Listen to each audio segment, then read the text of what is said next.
The Consulting Success podcast is powered by the Clarity Coaching Program. If you'd like to work directly with the Consulting Success team and receive personal coaching and support to optimize and grow your consulting business, marketing, and revenue, visit consultingsuccess.com to find out more and apply. Welcome to the Consulting Success Podcast. I'm your host, Michael Zapersky. In this podcast, we'll dive deep into the world of elite consultants, where you'll learn the strategies, tactics, and mindset to grow a highly profitable and successful consulting business. Hey everyone, it's Michael Zapersky, and welcome back to another episode of the Consulting Success Podcast. Today I'm joined by Randy Shumway. Randy, welcome. Thank you for having me. Yeah, I'm, as I said before, hitting the record button. Very excited for this conversation. And so for those that aren't familiar with you and your company, Randy, you are the founder and chairman of the Cicero Group, a management consulting firm with about 200 team members that works with organizations around the world. In 2017, you were recognized as CEO of the Year in Utah. You're in Salt Lake City, and you also received a Lifetime Achievement Award. And there's some other awards that kind of recognition that Cicero has received, which I think is very noteworthy. So we're going to talk about that, I think mainly being that ranked as one of the top places to work, which talk about people and talent and that whole side of things is just so critical to making an impact. So I definitely want to get into that. But before we hit on all that stuff, you got your MBA from Harvard Business School. Some people feel education is overrated and it's just all about real world experience. Others think otherwise, that an education, especially from a school like Harvard, is very valuable. I'm wondering for you, what's been your experience? Like, the stuff you learned in Harvard Business School, was that directly applicable to you in running and growing Cicero? Or do you feel like it was just kind of nice and networking? Like, walk me through your stance and your experience when it comes to education and entrepreneurship. Well, my experience at Harvard Business School was extraordinary. I've studied more of a humanities focus in undergraduate, thoroughly enjoyed it, learned how to critically think and how to write, how to solve problems, but didn't necessarily have the business knowledge, skills needed in order to help large organizations solve their most complex problems. And HBS, it's just tremendous 2 years. I sat alongside some of the smartest, most capable people I've ever met. We pour over these case studies and the foundation from leadership to marketing to entrepreneurship to legal components that you need to take into consideration. I didn't get very good at accounting or finance, but got even a little bit of foundation in that as well. And I think I have leaned heavily on that Harvard Business School foundation. Now, I'd be on the far, far right of the spectrum in terms of my advocacy for education. I think it opens one's eyes. It helps you. It gives you building blocks by which you're able to go into any situation. And you might not know the answer, but you know how to get to the answer.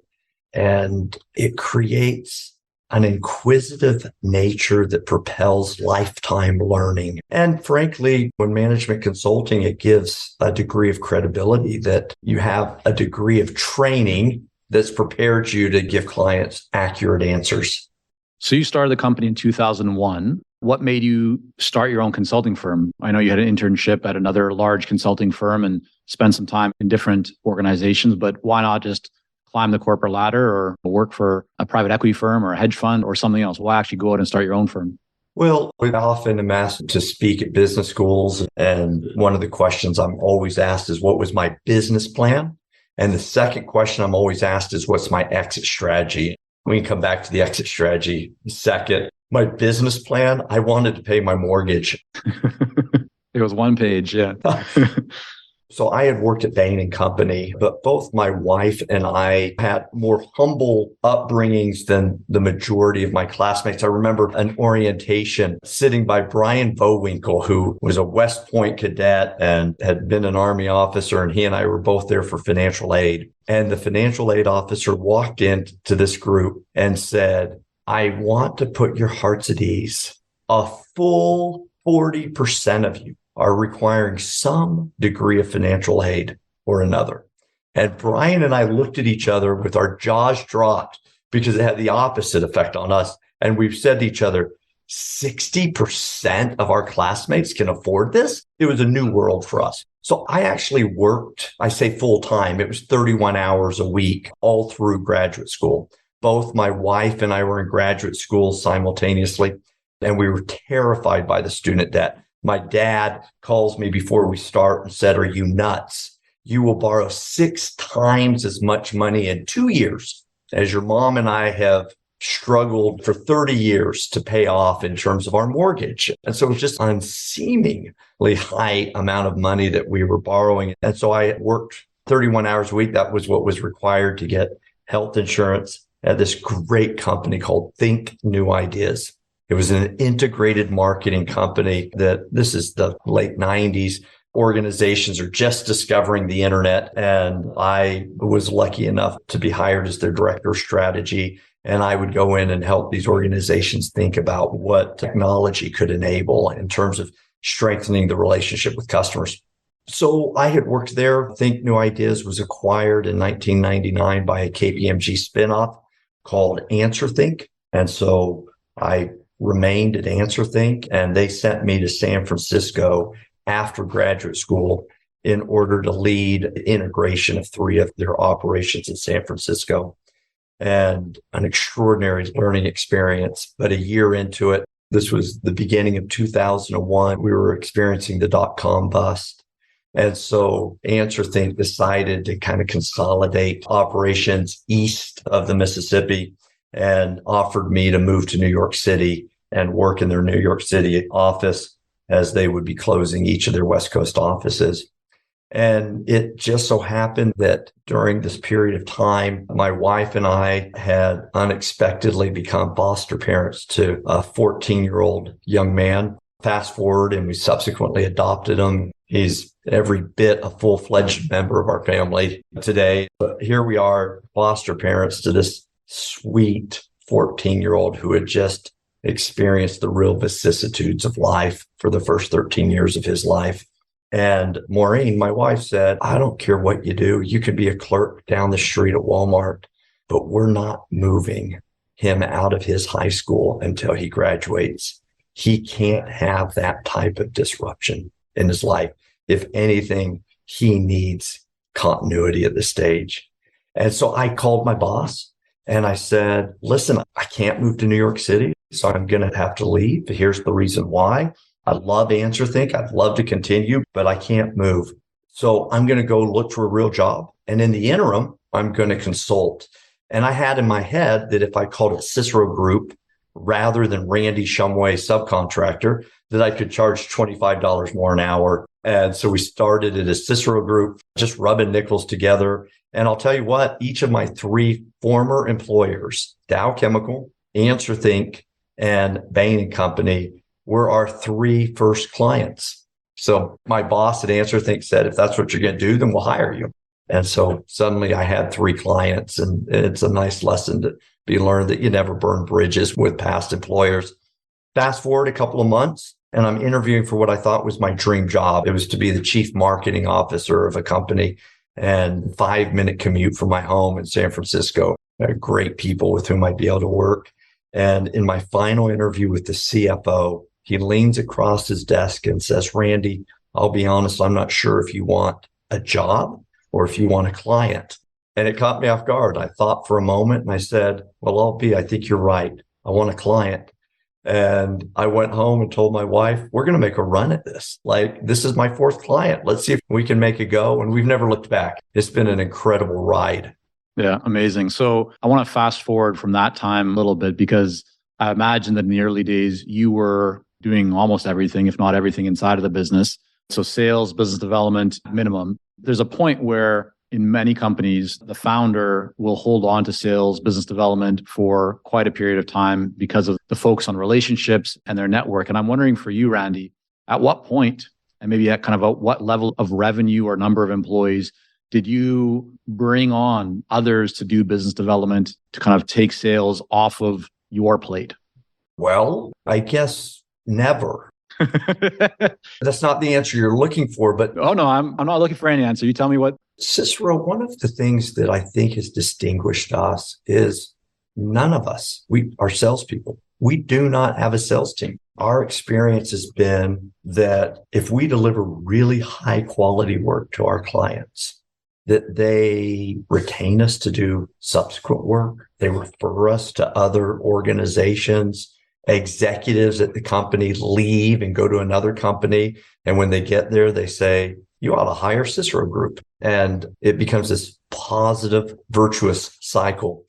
And so one of the things that I think is special about Cicero is that everybody, even myself, are billable. So we're all working on projects at any given time. I think that keeps our skills sharp. And the reality is that management consulting is not sold, it's bought. So when I'm in a meeting with a CEO or CFO or chief marketing officer, strategy officer, and they're navigating an analogous situation, or I'm able to tell them the framework that I would utilize to approach this problem if I were in their shoes, they realize, oh, we really know what we're talking about. And that conversation always evolves into something further to say, hey, how could you help? So we've grown pretty consistently at about a 20-25% clip a year without a single new business development person, and simply by delivering really high quality work for our clients. And so I'd love to dig into that a little bit more. When you talk about high quality work or really high quality work, what does that look like for you? How do you define really high quality work? I love that question. A lot of people say, oh yeah, we provide just high quality work. Or so what does that really mean to you? I'd love if maybe you could take that from the perspective of your clients. What do you think distinguishes your high quality work from other work that another consulting firm might provide? I'm going to answer that with a story. Then I'll try to be a little bit more methodical and give you like 3 or 4 distinctive characterizations. But the story I'll use is the chief people officer at a Fortune 10, a global organization, calls me and says, I can't wait for your team to come in and help us with this next problem. And Randy, can I tell you why? One of the VPs and I were running for the elevator, and we said, hold the elevator. And they didn't get held. And my colleague puts her arm through the elevator right as it's closing in order to prevent it from shutting. It opens up, and there's a bunch of 25, 26-year-old Ivy League graduates, all on their cell phones, look up at us like, who do you think you are? And we got on the elevator, and those consultants from one of the 3 most well-respected brands in industry walk out of the elevator. And she says, this other VP and I look at each other and go, oh, why do we have those folks in here ostensibly trying to help us when they are so condescending toward us? We can't wait to work with Cicero again. I think we have tried to differentiate ourselves by being nerds with personalities. We roll up our sleeves, but rather than replacing our clients, we try to build internal capacity. We measure the results of what we recommend. We live by that. So a lot of organizations, a lot of consulting firms, they conclude when they deliver the deck, and whether or not it's a doorstop or actually executed, kind of indifferent to them. In fact, you often hear them say, well, the strategy was brilliant. It was the execution that was flawed. Oh, give me a break. If it's not executed, it was useless. And so for us, this collaborative approach that we take with our clients, this true partnership, and our focus on execution, on ensuring the rubber hits the road and drives real impact within their organization is one of them. I mean, not only is it good for our clients, but then we're able to reference, here's what you asked us to do. Here were the results. And that lends itself to clients saying, if you were able to help us over here, can you help us over there? Right. When you talk about the measurement part of measuring results, what does that look like? Is that some benchmarking before you start the engagement, partway through, at the end, kind of just at a high level, or as much kind of detail as you could provide without getting too technical? So I'm looking for what people might be able to gain from this and go, oh, maybe I could do that, or I could implement one part of this into our business. Well, you just answered it. So it's defining beforehand. Here's what we're ultimately trying to accomplish, agreeing on a few metrics, and then objectively measuring the degree to which those metrics are being achieved, not just when we're there, but subsequently. So we look to ensure that the trajectory continues so that we've truly inculcated processes of continuous improvement and mechanisms that have sustainability. So I'll give you an example. We might look at, if you're launching a new product, growth and market share. You might also look at net promoter score, not just among customers, but among employees. If it's an operational excellence engagement where we're doing a lean value stream mapping and process reengineering, we can look at the cost savings and the employee net promoter score and the customer net promoter score and some other metric surrounding product quality or service quality, so that what you're able to illustrate is that we were able to eliminate waste without hurting quality or experience. And those are the types of things that we, across the spectrum of different types of problems that we're solving for our clients. Well, I love that, because you're not just looking at one metric by itself. You're looking at implications across and how things kind of connect or interact, which is really powerful. You talked, Randy, about you're providing this really high quality work for your clients, which they may not be getting from other providers, which is the reason why they're keeping you around, why you're able to build more internally with them and kind of increase capacity to deliver more with that same client. But you also talked about that your clients, they will refer you to others. That's one way of getting business. Do you actively and proactively have a process for getting referrals from your clients, or are you just kind of sitting back and the referrals come your way?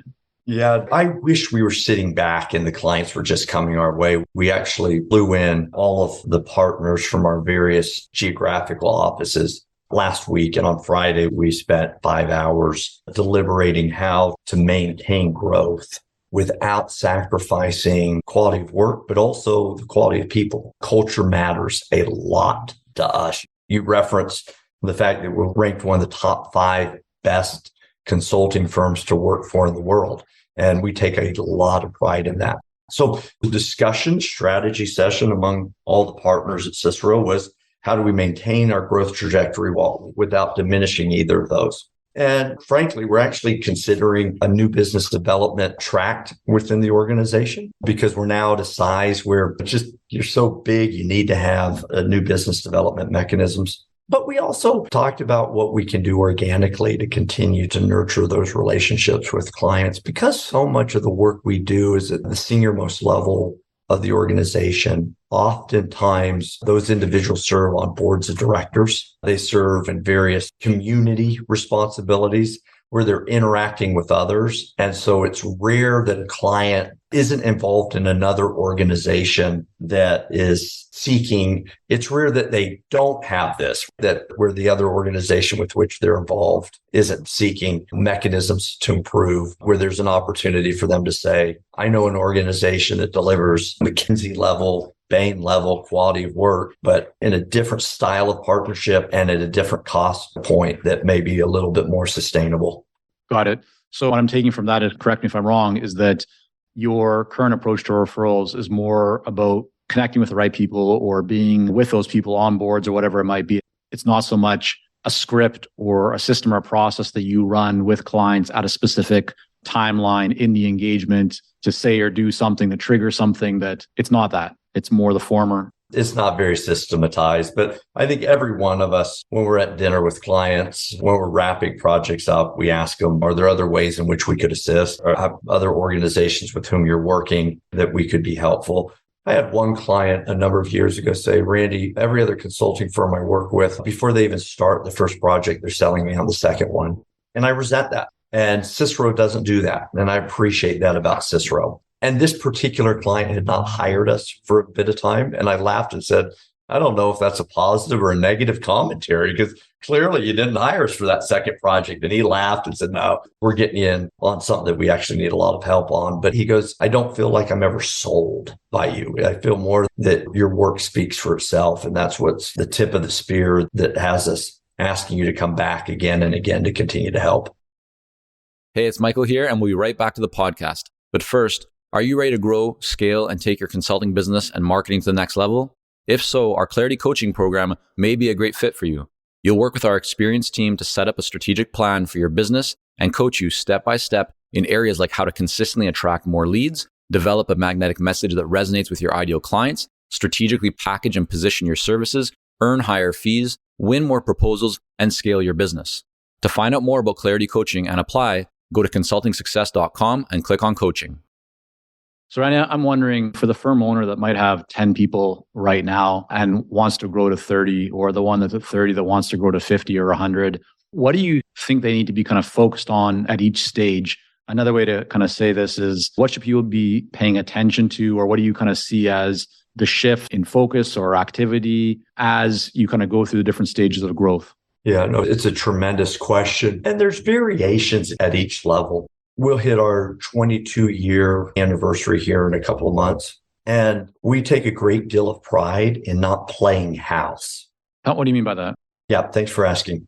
Over 20 years ago, this is during the dot-com boom. I have a friend who has a great idea and asks me to serve on the board.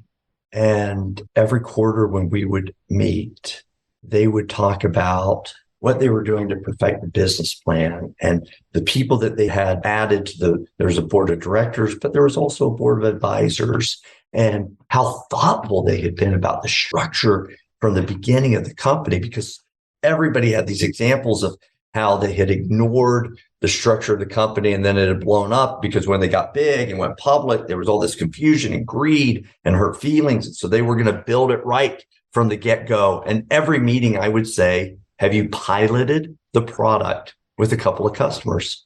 And they say, no, Randy, let's not put the cart before the horse. We've got to get this infrastructure right. And they ran out of funding. And I would opine, I think like Christensen says, that 93% of strategies that were effectively implemented originated from an emergent approach where you throw something against the wall, see what sticks, see what doesn't stick, recalibrate, improve upon it. That's an emergent strategy as compared to a deliberate strategy. And the vast majority of successes originate from an emergent strategy approach. And so when I say don't play house, I mean, roll up your sleeves and get to work. And I say at Cicero, even to this day, as large as we become, we really do three things. We deliver high quality of work, we develop clients, and we develop people. And if you're spending time doing something else, you might be wasting your time. And so I think a lot of consulting firms spend a lot of time doing the extraneous, more interesting, more firm building in perception, and the nitty gritty of just rolling up your sleeves, thinking hard about your client's needs and building the solutions that will maximize success for your clients, that you delegate that to others. Now, you lead out. That's how you build culture. You lead out on the things that are driving the greatest value for your clients. So I would say at every level, the larger you get, the more you need to make sure you've got the legal infrastructure and the financial backbone. But for the first few years, I run to Alpha Graphics and print business cards. I had just a local bank account. Is there a level in your mind that you think people really shouldn't focus too much about all the shiny objects and all the potential improvements? Like they should just be focused on the fundamentals and foundation, like to 10 million or 5 million. Like, is there a number in your mind or a certain number of people? How do you think about that? I'd say I'm being a little risk adverse, but we've never taken an outside dollar, always made payroll. We have a really strong balance sheet today, and we did it by focusing on the core and not letting there be subsequent distractions. So I will tell you that in 2010, we were looking to acquire a company, and a good friend of mine runs a private equity firm. And I said, I'm a great operator, but I'm not a great investor because the glass is always half full for me. I always look at the glass and think, hey, if we do X, Y, and Z, we can make it improve. And I like being an operator. Will you look at this deal and tell me whether or not we should do it? And he said, yeah, come on in and just share everything with me, Randy. Open the books about your organization and about the organization you're acquiring.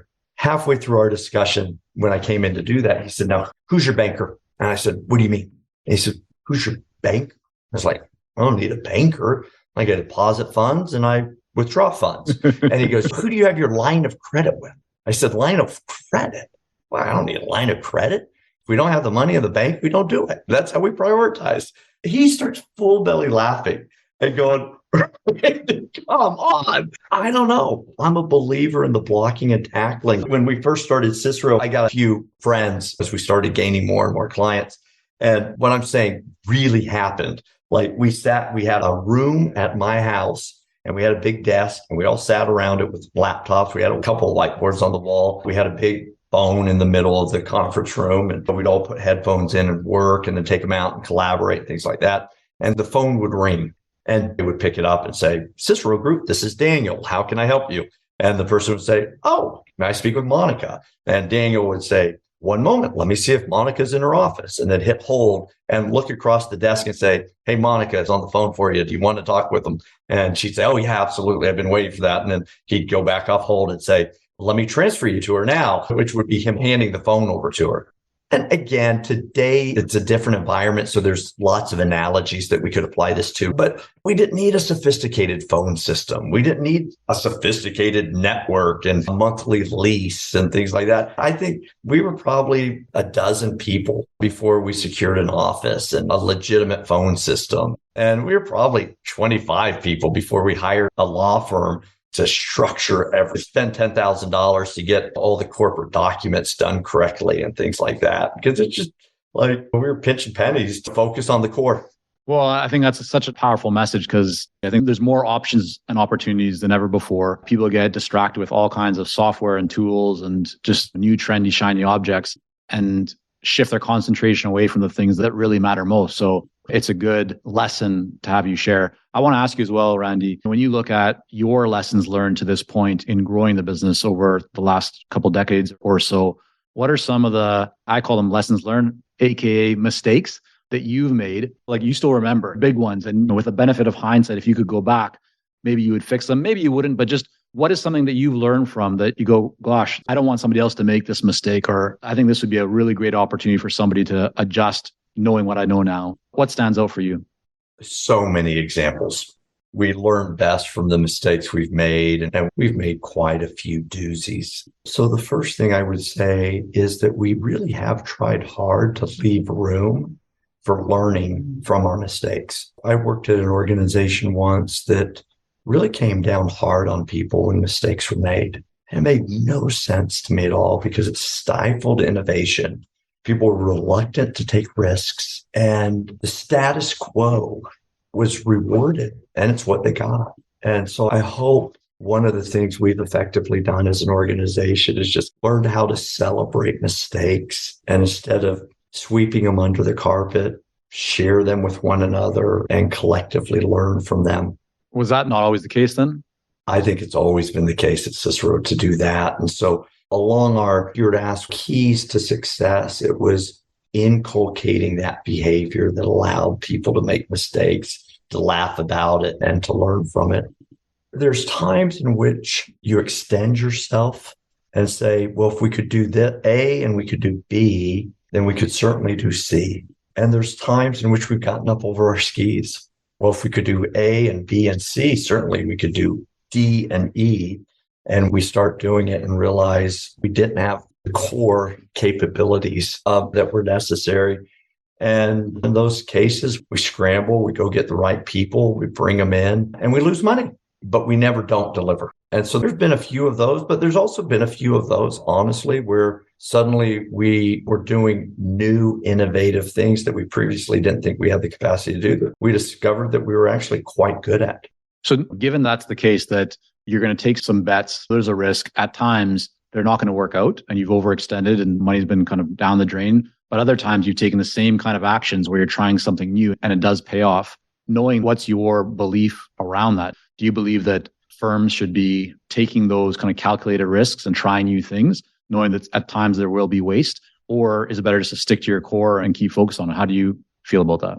Again, I mentioned earlier, consulting is bought, it's not sold. And so there's something to be said for sticking to your core. What are you really good at, and do it again and again? But there's also something to be said for something that an organization, I hope our organization is particularly good at, is adapting. And that we have frameworks, skills, and capabilities such that even if it's a problem that we haven't previously encountered, we're smart enough that we can figure it out.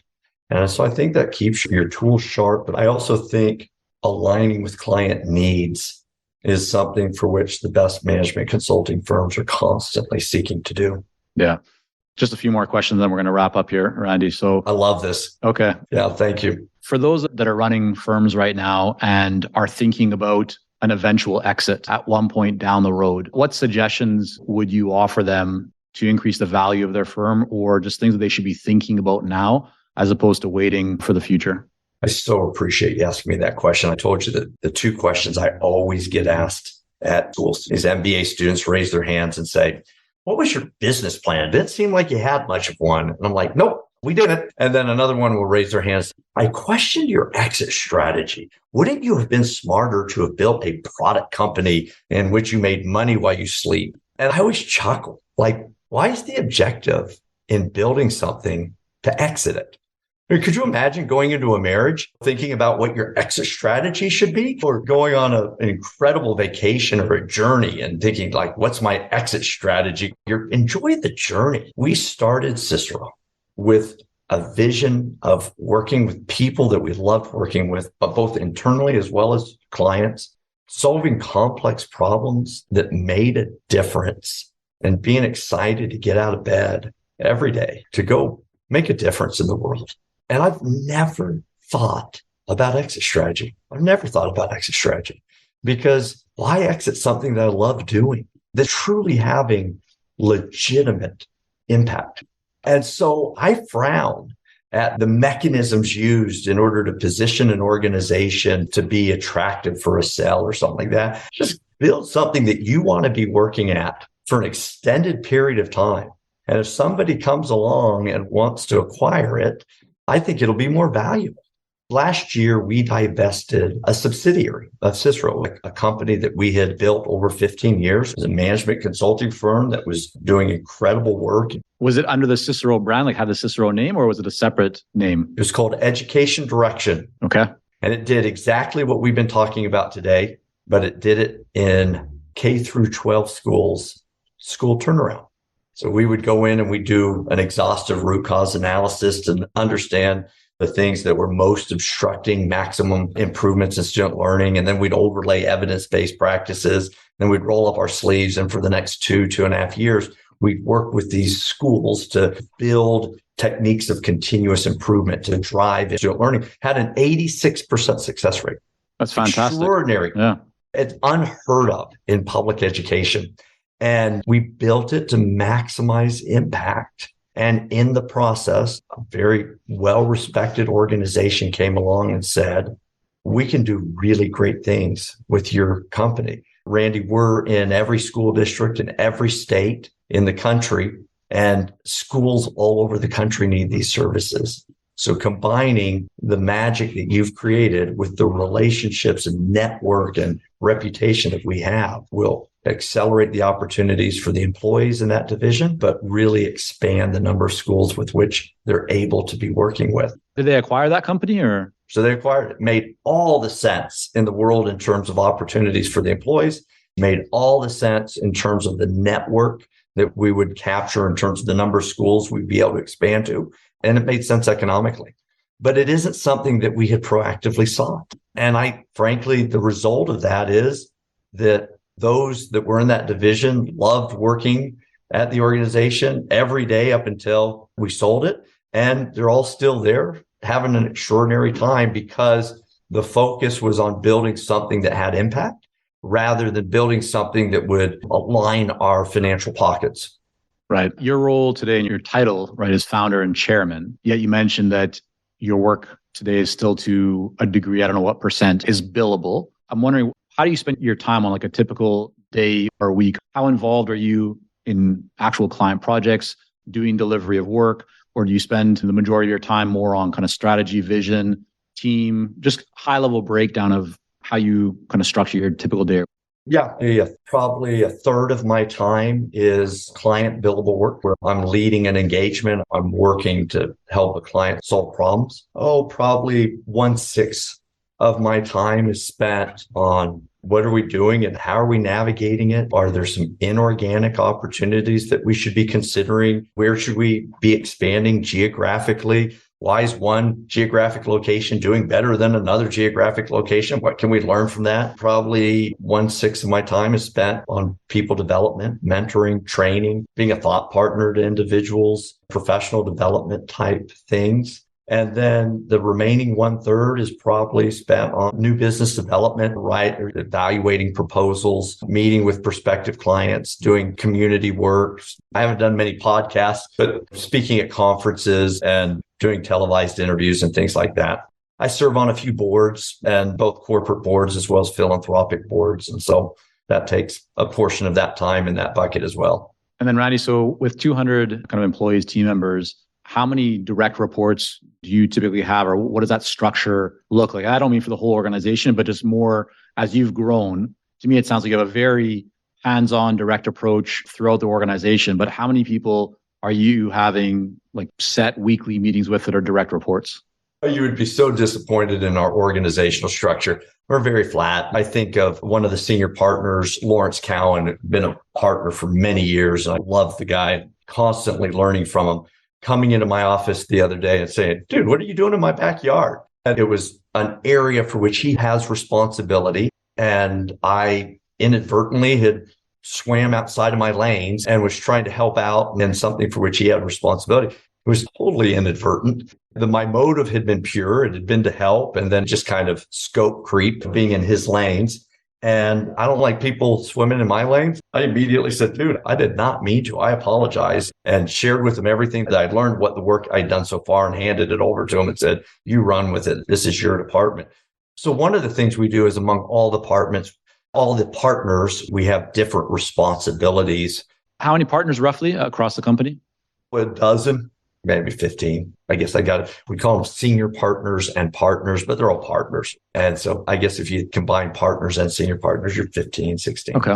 And each of us has different responsibilities. And we have a weekly leadership meeting that I guess ostensibly I lead, but I don't facilitate it. Our director of operations facilitates it, collects all the necessary information, reports out to everybody beforehand so that when we come, we're just discussing solutions rather than coordinating things. And we each pitch in where we're needed.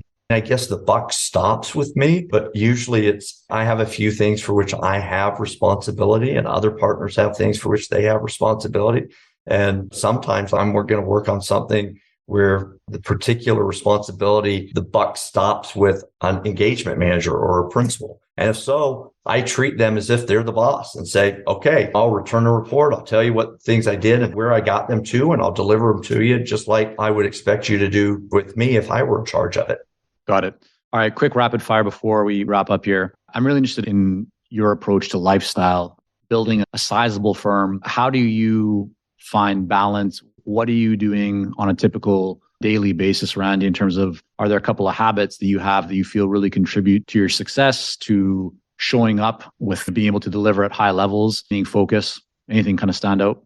Sure. I have 5 children. I'm resolutely committed to being a good husband and good dad. I'm married to the most tremendous woman in the world, and I try very hard to listen. So when I screw up and she says, hey, rebalance, I hope I do a good job listening and adapting. I do exercise every day. You can't see, but I'm standing on a treadmill, and I have a walking desk. And if I'm typing emails, I'm walking. Are you walking right now? I'm not walking right now. I'd be bumping up and down if I were walking right now. Well, that's what I think, because I'm in a standing desk as well, and I stand pretty much all day when I'm in the office. Like you, exercise every day as well. But I was like, wow, if you're walking right now, that's one heck of a smooth walk you got. I don't have that smooth of a walk or cardiovascular. You'd hear me breathing. And I, again, unapologetically incorporate my family into my job. So my dog is often at the office with me. My kids have a workstation and they come and study after school. I take my children with me to projects when I travel. If it works, I'll take one of my children with me. I was in Africa on a large engagement, and the general counsel couldn't get my 15-year-old son was here in Accra, Ghana with me for 2 weeks. In Accra, Ghana for 2 weeks. I put him to work. And I remember the entire conversation he had with me was with my 15-year-old son. And at the end of our meeting, he said, this has changed my life. From this point forward, my kids are going to have a desk at the office and they're going to work alongside me. If I'm at a dinner meeting, and my youngest daughter, she's getting a little older now, so we don't do it like we did, but we used to, I'd excuse myself for 10, 15 minutes, go out into the lobby of the restaurant or go to a quiet place and FaceTime her, and we'd read Harry Potter together. And when I say unabashedly do so. I don't apologize. I don't give an excuse like, oh, my child's with me because of this, or I need to step out and read to my daughter, sorry, gotta be. No, I don't apologize. Like, I look forward to doing it. And I think more of us, male and female, ought to just, yeah, my kid's coming with me. I want them to learn. They're part of my life. And I also, I exercise with my kids. If I'm running with one of my kids, if I'm swimming laps, it's with one of my kids. I'm certainly not perfect at it, but I try awfully hard to integrate my family fully in all aspects of my life. That's fantastic. And then Randy, last 6 months or so, one book that you've either read or listened to, could be fiction or nonfiction, but just anything that's stuck with you that you feel like, wow, others might benefit from this or just enjoy it if it's fiction. I was not expecting that question. I should have expected that question, shouldn't I? I'm giving you insight into my soul. Morality by Jonathan Sacks. Rabbi Jonathan Sacks is a book I've read in the last 6 months that I absolutely loved. I'm listening to The Frozen Hours. It's a Jeff Shara book on the Korean War while I swim laps in the morning. So I put headphones in while I swim laps. But it's probably not what you looked for. You were looking for a business book or something like that. But Morality by Rabbi Jonathan Sacks is a book that I've read in the last 6 months. And it won't surprise you. I try to read 2 or 3 books a month. Yeah, that's fantastic. All right. Well, before we wrap up here then, Randy, I want to make sure that people can learn more about you and your work and what Cicero has going on. Where's the best place for people to go? CICEROGROUP.com. Yeah, come to our website. There we go. We will link all that up in the show notes. Randy, thank you again so much for coming on here today, spending time, sharing some of your journey, wisdom, experience with us. Really appreciate it. It was an absolute treat for me. Thanks for having me on the show. Thank you for joining us on this episode of the Consulting Success Podcast. For more episodes and to subscribe, rate, and leave a review, head on over to iTunes. And if you'd like to develop consistent lead flow and a highly profitable consulting business, learn more about our coaching programs at consultingsuccess.com.